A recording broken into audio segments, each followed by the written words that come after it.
In this video, we're going to assemble all those joints into a working mechanical skeleton, and then we're going to control that skeleton using a blender armature, and then we're going to apply inverse kinematics so that all those mechanical pieces will automatically move around correctly when we manipulate any of the limbs.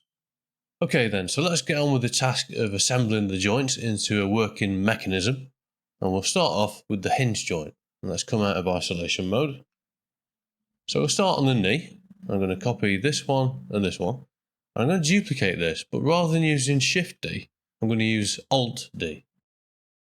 This will actually copy it, but it will make sure that both of these objects are using the same data block, and that will make performance much better. So for example here, if we look in the data panel, we can see that this is using the data block called cylinder, and there's two objects using this data block, which is this one and this one. You can see they both say they're using the data block cylinder.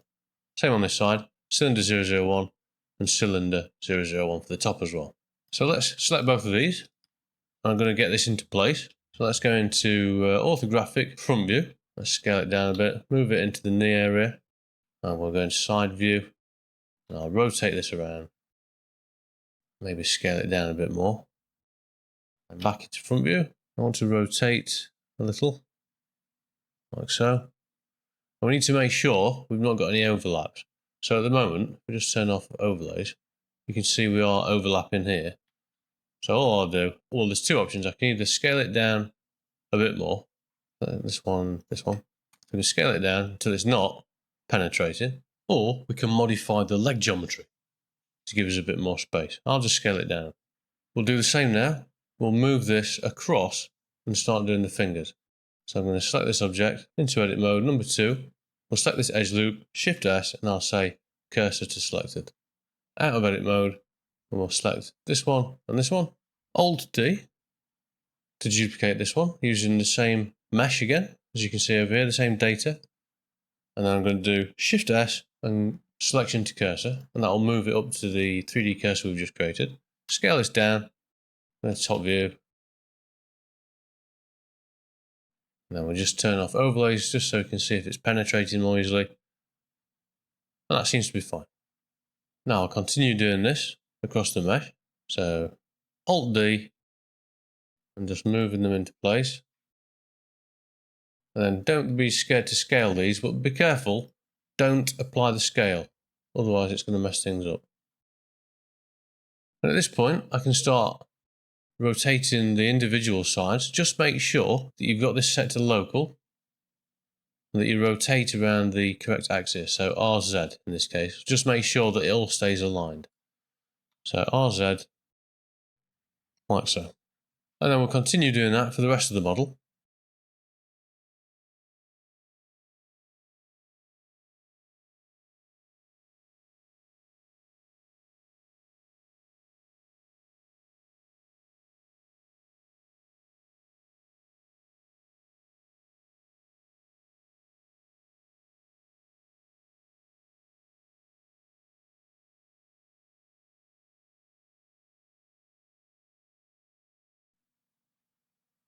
Alright, once you've got those into place, just have a quick check around the model and make sure you've got no overlaps. And if necessary, for example, here, these look a little bit too diagonal to me, so what I can do, I'll go into edit mode. Number 2, I'm going to select this loop, and just make sure I've got proportional editing turned on. And then I'll go into the T menu on the left hand side and choose the shear tool. And now, if I move these around, you'll see the proportional editing can be used. Use the mouse wheel to straighten all those out, just by sliding like that. And it will retain the same shape, it's just the edges will be straightened out a little bit. So get those lined up with the actual joint. And I think on this side as well, I'd like to just give myself a little bit more space. I'll set this ring, and we'll come out of the shear tool. I'm just going to move this on the y-axis, just to give yourself a little bit more space so we can see a bit more of that joint. And do that where you need to.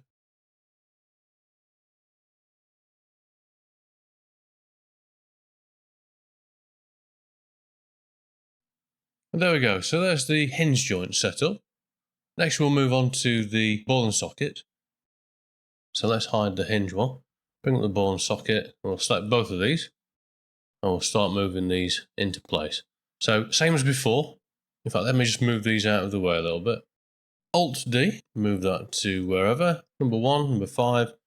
I'm going to put this for the ankle. Scale it right down. Get that into place. Side view. About there. Also for the hip. So number 1, number 5. Alt D. Move it up. Rotate it around. We'll do this way this time. Get it roughly lined up. And then we can rotate this part separately. Like so. Number 3, side view. Looking good. Now there's a bit of a problem here. When I move the leg, it's going to bang into the side of the hip. So what we need to do is get both of these, get all this here. Number 1, number 5. Just going to move them out a bit. Make sure we change this from local to global temporarily. GX. Maybe to about here. Should give us a bit more space. Now obviously the problem is this is too high now. So let's go into sculpt mode. I'm just going to bring this down a bit. And then I'll just use the grab brush to move it around until it looks better in its new position. Gives a bit more space. Now we can go back in here and just finish off aligning this joint. And then we'll do the same for the elbow, the wrist and the shoulder.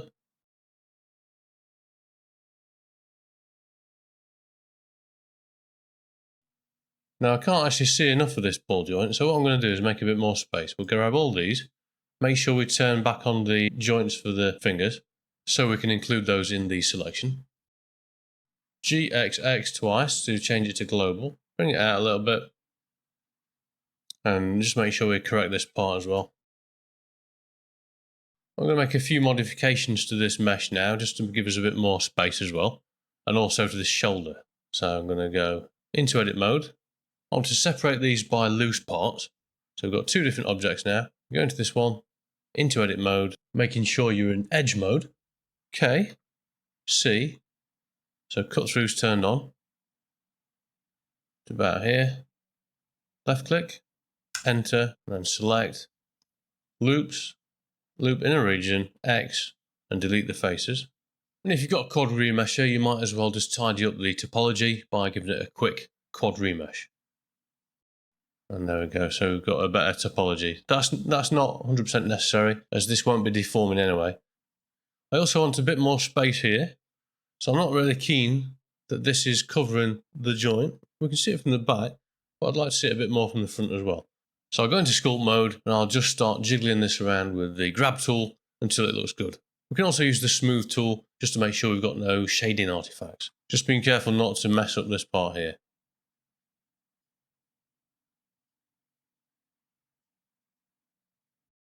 And then I'll add a mirror modifier just to make sure that the changes I've made on that shoulder also appear on the other side. If you don't get the right results, just make sure you click on bisect, and you may need to click on flip as well.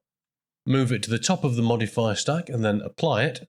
And then we'll put the last ball and socket into place for the lower spine. And I'll just put these original joints into a new collection so we can keep those separate. And let's just hide these ones.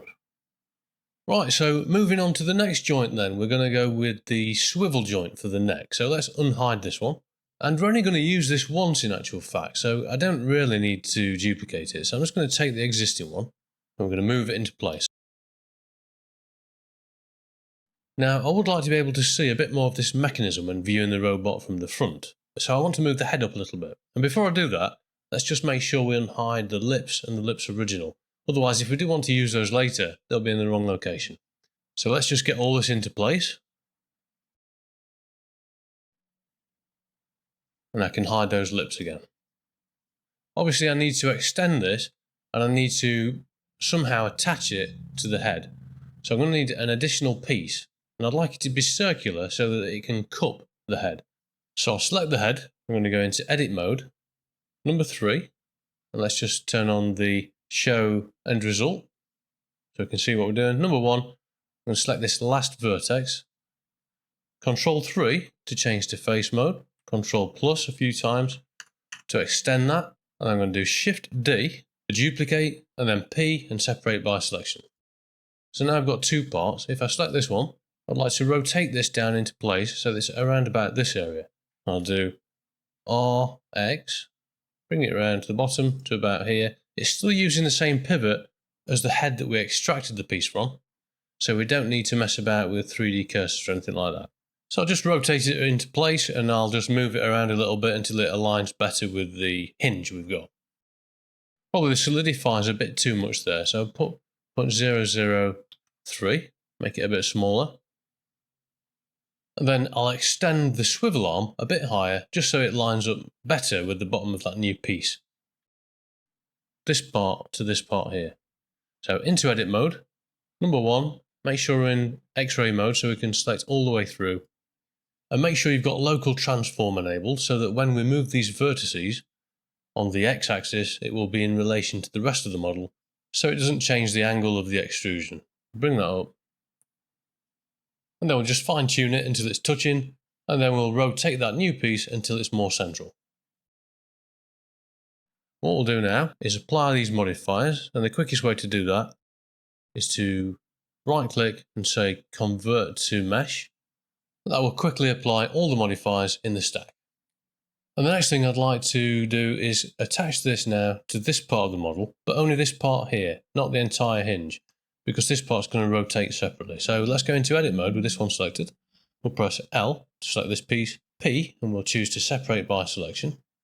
Now we've got two different parts.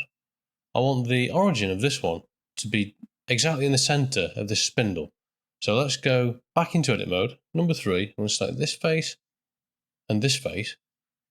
And I'll do Shift S and say cursor to selected. Come out of edit mode, right click and choose set the origin to 3D cursor. Now the 3D cursor is exactly in the middle. We'll take this piece and then we'll click on this piece, Shift click on it and press Ctrl J, and that will join them. And because we selected this one last, they'll both use the origin of this last selected piece. And then if we rotate that on the Z axis, you can see that works perfectly. What I'd like to do now is the inside part. At the moment everything's floating around, so let's hide the body. We're going to front view. I just want to make sure everything's lined up, and at the moment we can see that this doesn't appear to be quite in line with the world center. So I'll select both of these parts. I'm going to the item and I'm going to hold the Alt key whilst I click on this text box. Now that will mean that when I press 0 and enter, it will affect all selected items. I'm going to go in side view. I want to rotate this top part just so it's looking more towards this. So R, I'll drag up to this part here. Now it's rotated in that angle. And now we'll start modeling the spine and ribs. Shift A, cube. Then we'll scale it, rotate it and position it. Maybe it's about here. Now we'll apply the scale into edit mode, select the top face, making sure transform orientation is still local. I'll move it up on the Z. And I want to scale it on the Z axis, but the global Z axis. So I'll press S, Z, and Z again, and then 0. And that will scale it on the global. I want to take this part here and rotate it inwards a little bit. So RZ. So it's looking more towards the center of this face, about there perhaps. And then on the box, number 2, I'm going to bring this one forward a bit. On number 3, we'll select the top face, SX. It's a bit wider. Control R. Bring this up so we've got more of a square at the top. Number 3, I'm going to select this side one, the top one, and this one. And we'll do I to insert. Press I again to do it on an individual basis. And S, Y to square them off a little bit.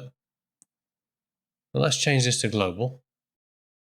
So SX, GY. And I'll probably bring this one back a little bit on the Y as well. Number 3, I'm going to select this one, and this one. We'll insert them, and then we'll extrude those in. Alt E, extrude along normals, bring them back, and Control B, and we'll do a bevel.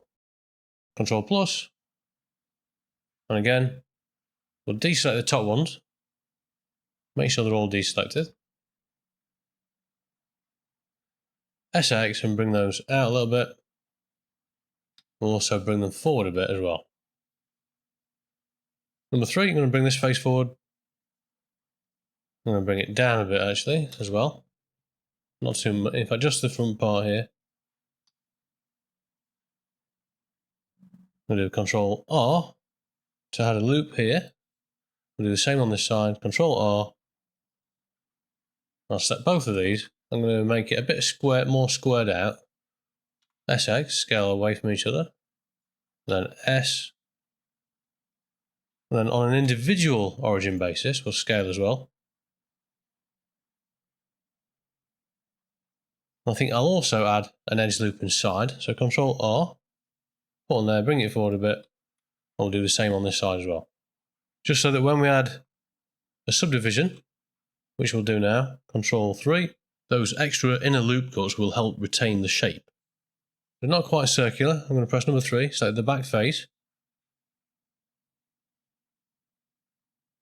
Do the same on this side, the back face. Control plus. And then we'll do Control plus one more time. SY, make them more circular. Maybe move them up a tad. And we'll probably bring these two edges, this one and this one, and make sure we go back to medium point so the transformations work properly again.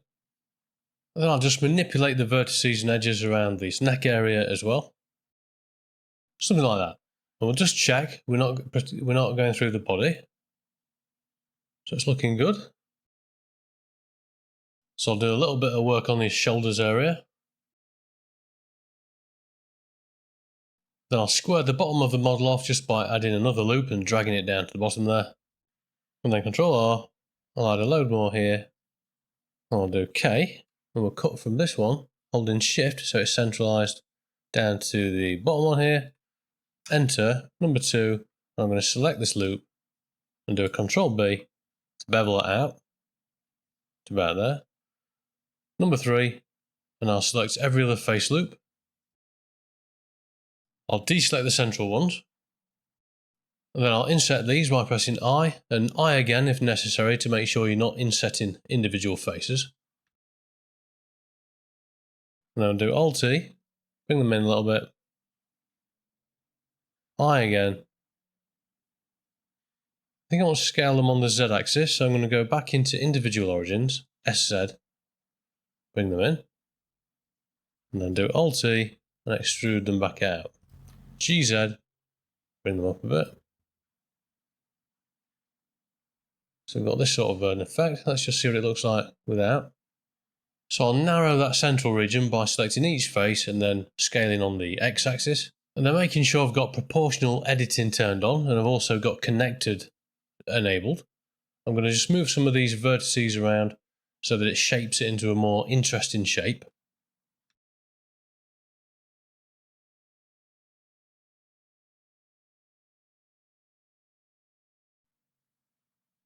Turn the body back on, make sure nothing's protruding. And that's looking pretty good to me.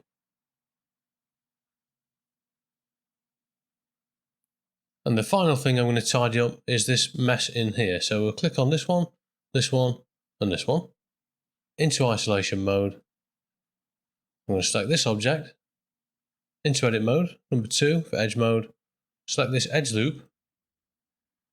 Shift D to duplicate it. Separate it by selection into a new object. Out of edit mode, click on the new object. And then let's go into full screen. Oh, and get rid of the solidify modifier as well. Into edit mode, select all by pressing A. We can turn off proportional editing. Maybe move it down a little bit. I'll do EZ, bring it in. ES, bring it in like that. GZ, bring that up to about here. EZ, bring it down. ES, bring it in. And we'll make it a perfect circle using loop tools. We'll scale that up a little bit. GZ, let's bring it above all that rubbish. And then I'll just tweak it until it's more central with the joint. And then we'll do EZ one more time. Then I'll select all these edge loops and give them a bevel. And I'm going to make sure that I use the percentage bevel rather than the offset. And that means that the bevel can't go beyond the borders of the mesh. And I'm also going to turn on clamp overlap, and that means the bevel can't go across itself. Into this edge mode, and I'm going to move this one up with proportional editing turned on.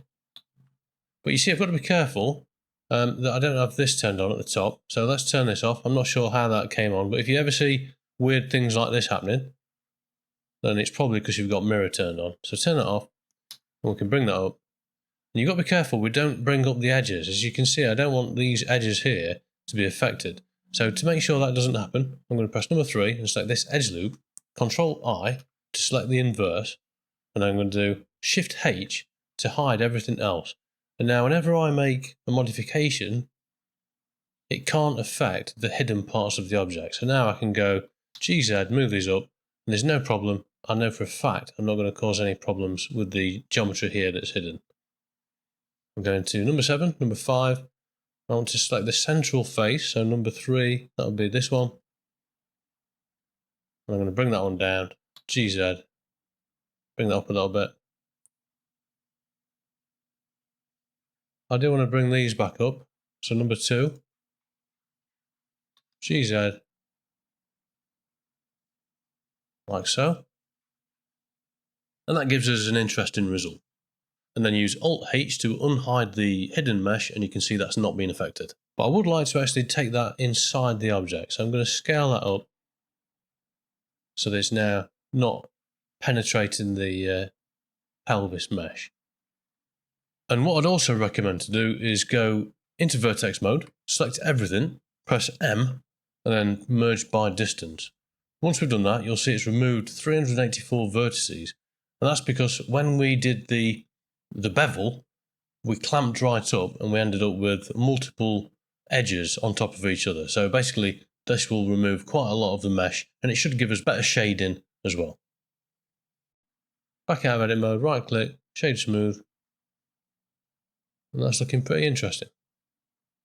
The last thing I want to fix on this pelvis is the side here. I'd like to cut a little hole in for the joint to go through, because it looks a bit strange just sticking out as it is currently. And to do this, the easiest way is to cut an actual circle into the object. Shift right click to add a 3D cursor to the central point, Shift A, Mesh, Mesh Circle. In the options, I'm going to change vertices to 64. I'm going to change the Align to View. Now when I scale it, it should come into view and it should be perfectly aligned with the view. So bring that in, and before we do anything else, I'm going to move that outwards a little bit. So press G and then press Z twice to change to local orientation. And now we should be able to select that more easily in future. But I want to duplicate the pelvis. So with the pelvis selected, put the mouse over the outliner, press full stop on the numpad so we can find it straight away, and then we'll just change this name to pelvis. I'm going to make a duplicate, and for the duplicate, I'm just going to call this one pelvis data, and we'll get rid of the solidify modifier. Keep the subdivision, and right click and choose Shade Smooth Auto, or the Smooth by Angle modifier in Blender 4. We'll hide the pelvis data now. This is just so that once we've made any modifications to the mesh, if it messes the normals up, we can then take the normals back from the original. So select the circle, and I want to make sure it's aligned in such a way that when we cut into the pelvis, there'll be an even gap around the edge of where the joint goes through. So to make this easier, we can align the view to the actual selected object or selected sub-object, like a face. So we'll do Shift 1. It's aligned here. I can see both sides of the circle are evenly distributed. We'll do Shift 3 to look at the other side of the circle. And we can see this side, it's overhanging this side, this way a little bit. So I'll just move this more central. So if we just toggle between the front and the side of the circle using Shift Numpad 3 and Shift Numpad 1, we can just make sure that it's still centrally placed. And in order to make sure we cut a perfect circle into the pelvis, we need to make sure that the view is aligned perfectly to the circle. So Shift 7 makes us look directly at the circle again. Select the pelvis and then go into edit mode. Now Control click on the circle. This can be a little bit tricky, but it will turn orange once you've clicked it correctly. There we go. And we're going to do F3, just type knife and choose knife project. And that will cut the perfect circle into the pelvis and also select it as well. You can then fill it in by pressing F, E to extrude and right click. Just make sure that symmetry is turned off and then do S. And we'll need to turn off proportional editing as well. So scale that in now. And because we extruded first, that's given us a nice area of quad surrounding the hole. And before we do anything else, we need to make sure the vertices around this edge are evenly distributed in a circular fashion. Otherwise, we'll get bad shading when we extrude it inwards. So delete the face, select the edge loop, and then we'll go into loop tools. We'll just make it into a perfect circle. There we are. Now we've got a perfect circle. Then I'll scale it out a little bit. We're going to change the transform orientation to normal so that you can see now the Z is pointing exactly out based on the selection. And now if we do EZ, we can extrude in precisely. Number 2, I'm going to select this edge here, the edge loop, and Control B to bevel. And we'll make it smoother by adding some extra segments with the mouse wheel, like so. Now those rogue vertices have made a bit of a problem with the smoothing and the reflection, so we can fix that by transferring the data from the original one that we've got over in the outliner using a data transfer modifier. And before we do that, we just need to make a vertex group so that we can tell the data transfer modifier which elements to include in the smoothing. So just select the faces and extend them outwards until we get the bits that we don't want to be smoothed, and then we'll invert it at Control minus to shrink the selection, and then we'll add that selection to a vertex group called smooth, which we'll then use to control which parts of the mesh the data transfer modifier affects. We'll add a data transfer modifier. Let's just minimize these. For data transfer, we're going to put it before the solidify, and we wanted to get the data from the pelvis data. I'm going to take the face corner data, custom normals, and because I'm using an earlier version of Blender, we need to turn on auto smooth. We don't need to do this in Blender 4. Back to the modifier stack. Very importantly, in the subdivision modifier, under the advanced area, make sure you tick use custom normals. That'll make sure the new geometry created by the subdivision modifier will use those custom normals that are embedded by the data transfer modifier. And then we'll tell it to use the vertex group we created to control which areas get affected. And we need to change the mapping to the best that I find is projected face interpolated. And that gives us quite a nice result. And so we can move this pelvis around without strange results. We need to apply the data transfer modifier, and that will embed the data into the actual geometry itself. And then to come out of the custom view, we just press one of the views on the numpad, number 1 for example, and then we can move around as usual. And of course we also want the hole to appear on the other side of the pelvis, so we'll add a mirror modifier, and we need to turn on bisect. We're going to put it at the beginning of the stack, Control A, and then we'll look at the full model, so we'll come out of isolation mode. You can see this is now ready to start rigging it up.